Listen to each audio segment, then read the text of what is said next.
the biblical narrative is at least part predicated on the idea that the prophet who speaks the truth has the right to chastise the king.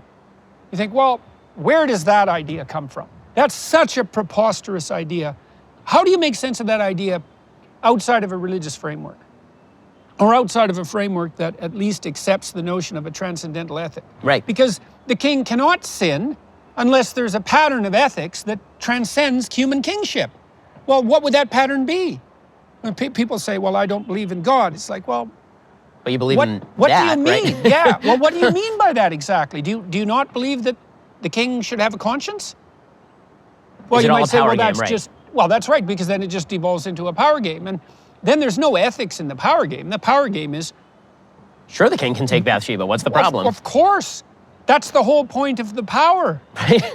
And that's the story of paganism, too. You know, when it talks in the Bible about man being made in the image of God, I think that what's really interesting is to compare that to texts of the contemporaneous period where if you read Babylonian texts or if you read Egyptian texts, the description of the king is that the king is made in the image of God. The king is a god in many cases, but the common people are nothing. The common people are just the chattel, they're whatever, they're not part of the history. And the Bible says, no, every person is made in the image of God. And that's really a sea change in how we're supposed to see ethics, because if every person is made in the image of God, then you're supposed to see the face of the other and recognize that that person is reflective of your face, which is why, you know, David... It's utterly revolutionary, that idea. It's an amazing idea. It really is. And we take it for granted because we live in the product of it.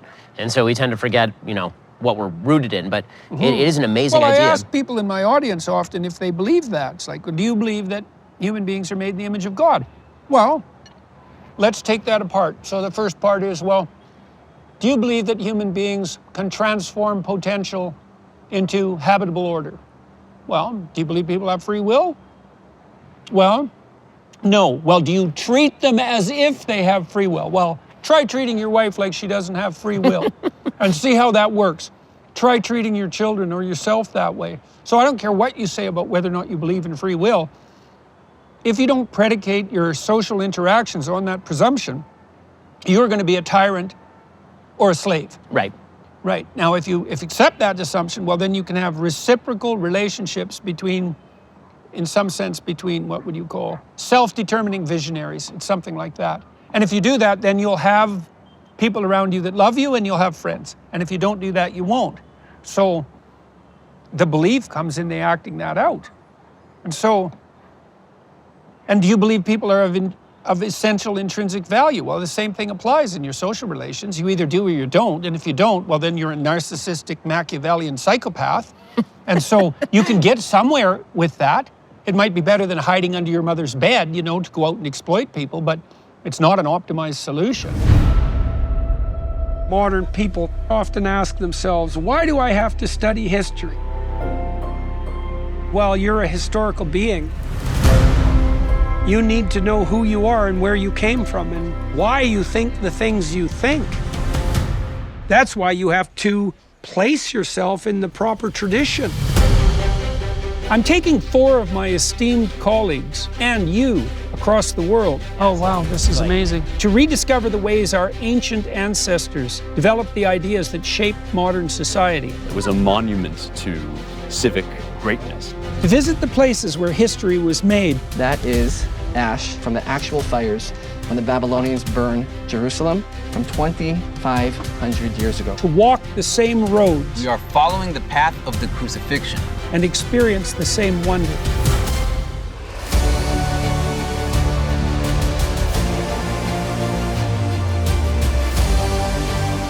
We are on the site of a miracle. What kind of resources can human beings bring to a mysterious but knowable universe? Science, art, politics, all that makes life wonderful.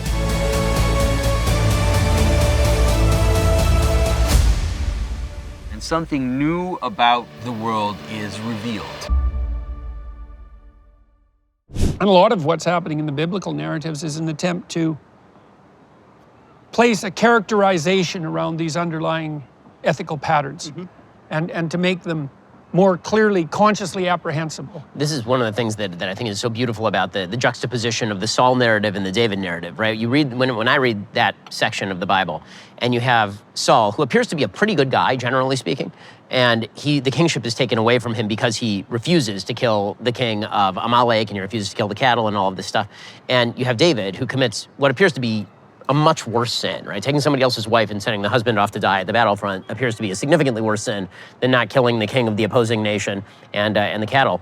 But the kingship is taken away from Saul. It's ripped away from him, and the reason it's ripped away from him in the biblical text is because Saul's immediate appeal is, but the people wanted me not to kill the king and wanted me not to kill the cattle. In other words, his appeal is not a moral appeal about, well, the commandment that I was given, like Abraham would make, the commandment that I was given, it's the people, right? I care what the people think. Populist. He's a populist. What the people think is what really matters. David, when he's told, you violated God's law, his immediate response is to atone and recognize that he's violated God's law, and that's why he's seemingly a man who commits a lot of sins, but is beloved of God. What's wrong with being a populist? Because you could say, well, you're supposed to attend to the will of the people. It's like, well, yes, but attending to the will of the people, or let's say attending to the good of the people, is not exactly the same as attending to the easily manipulable whim of the people.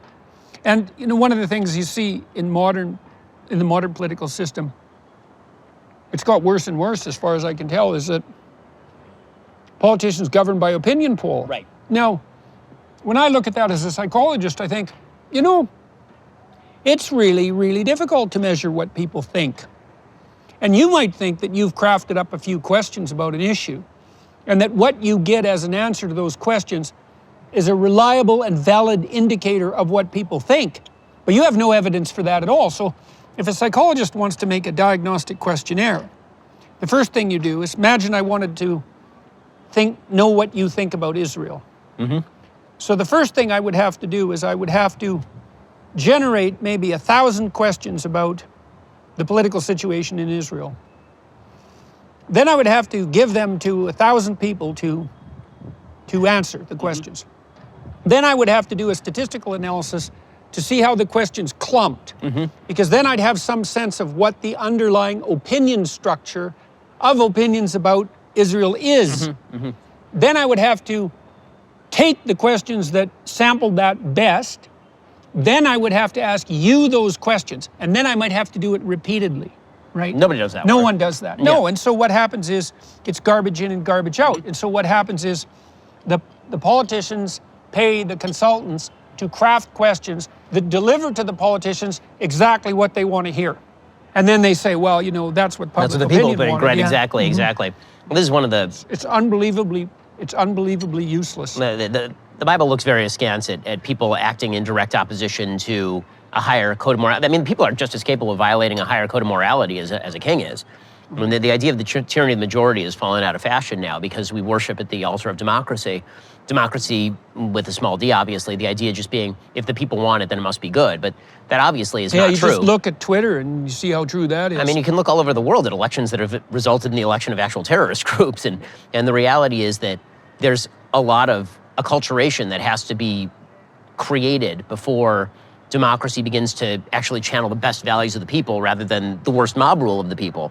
And everybody agrees with this on when certain iterations are given, right? You can find the most ardent Democrat in the United States who would recognize that a state-level piece of legislation in 1955 that barred black people from going to restaurants, that was a populist piece of legislation that presumably was passed by a democratically elected body, and it was bad and it was wrong and it should be struck down. But it seems to me that democracy has almost become the all-purpose club right now. When it's an unthinking person's response to policy disagreements, unless somebody's actually undermining the ability of human beings to vote.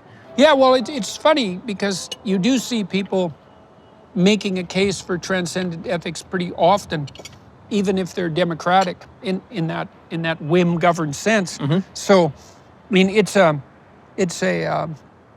axiom of faith on the left and on the right, but let's say on the left to begin with, that slavery is wrong. And I'm not saying slavery isn't wrong.